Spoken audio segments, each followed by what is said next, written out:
And hello everybody, welcome back to the channel guys, hope you're all well. Before we do get into today's video, as always, please do smash that like button and subscribe to the channel for daily Liverpool content.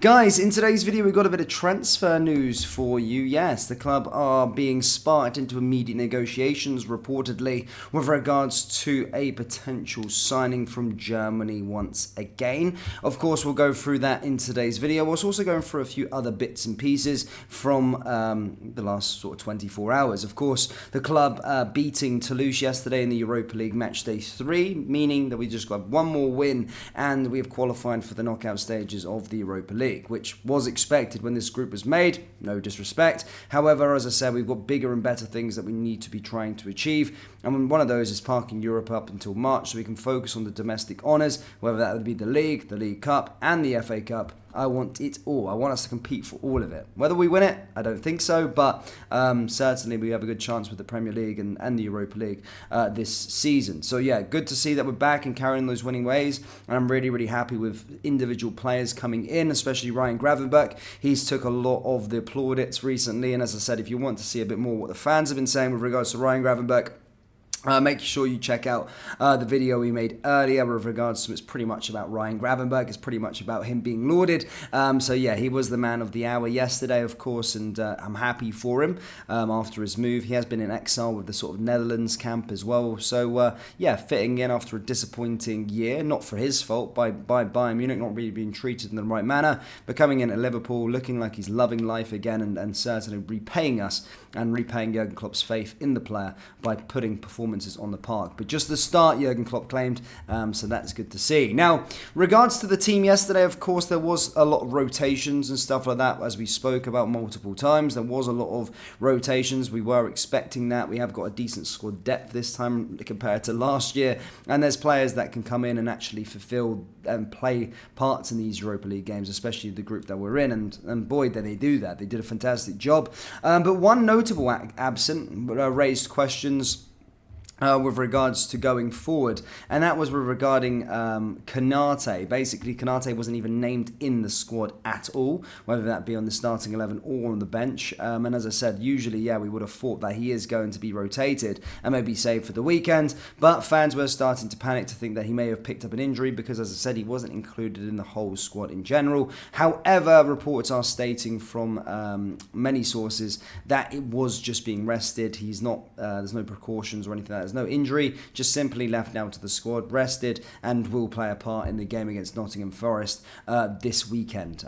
They wanted to give the ability for him to rest and not train and not focus on other stuff. So that's with regards to Konate, a bit of an update with regards to him. And as I said, there's no alarm, nothing, no panic. He wasn't injured or anything like that. And as I said, should be ready to go for the game, of course, against Nottingham Forest this weekend.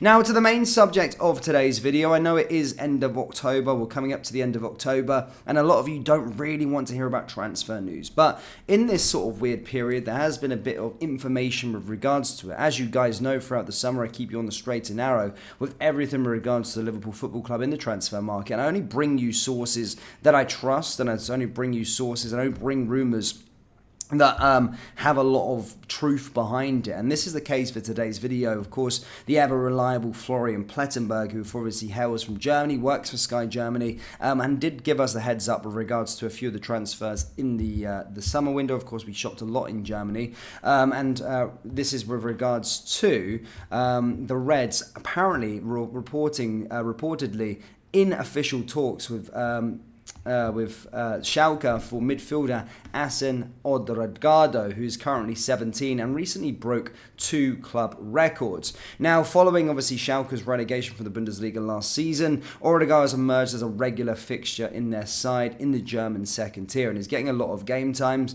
And he did score a goal on his debut, and for 17 years old is fantastic. He became the youngest player and goal scorer in the club's history during a 5-3 defeat to Hamburg. The 17-year-old has featured multiple times this season, as I say, is playing week in and week out, which for a German, or which for a 17-year-old is an incredible feat. We've seen with Ben Doak what he's doing currently at 17. However, due to this and what he's been doing, is attracting a lot of attention worldwide after he's played 10 games and started 7.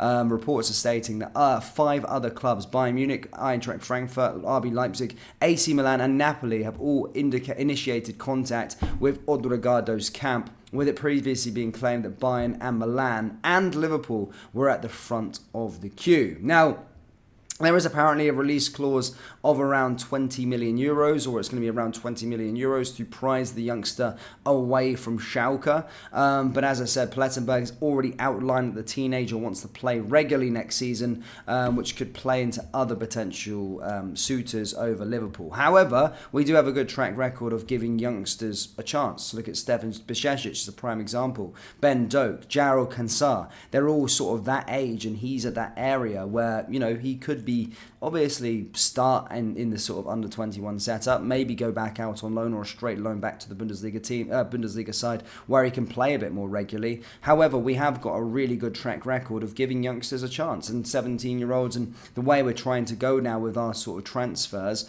we are sort of finding those gems at 17-year-olds, and we haven't been afraid to pay big fees for youngsters within Europe. So this is another one, but yeah, as I said, reports are stating from Florian Plettenberg and other sources throughout Germany that Liverpool are in quote-unquote talks to try and sign the player. However, as I said, there is 5 of the clubs that are also interested in the player's services. It may come down to who meets, firstly, the release clause, secondly as well, who can guarantee him a pathway to the first team, and all those sorts of stuff. So it's very, very important probably for him that he has a direction and to see where his career can actually go, which would play a huge part for him going forward. But that's with regards to that. It said that the club are having talks and are in talks with 5 other clubs with regards to a potential transfer swoop for the Schalke youngster. So maybe one to keep an eye on, but obviously we are going to be in for a fairly busy January transfer window. As I said, Andre looks like the player that we're probably going to be going in for, but we're always looking to bolster our ranks for the future. As I said, Ben Doak, Stefan Bajcetic,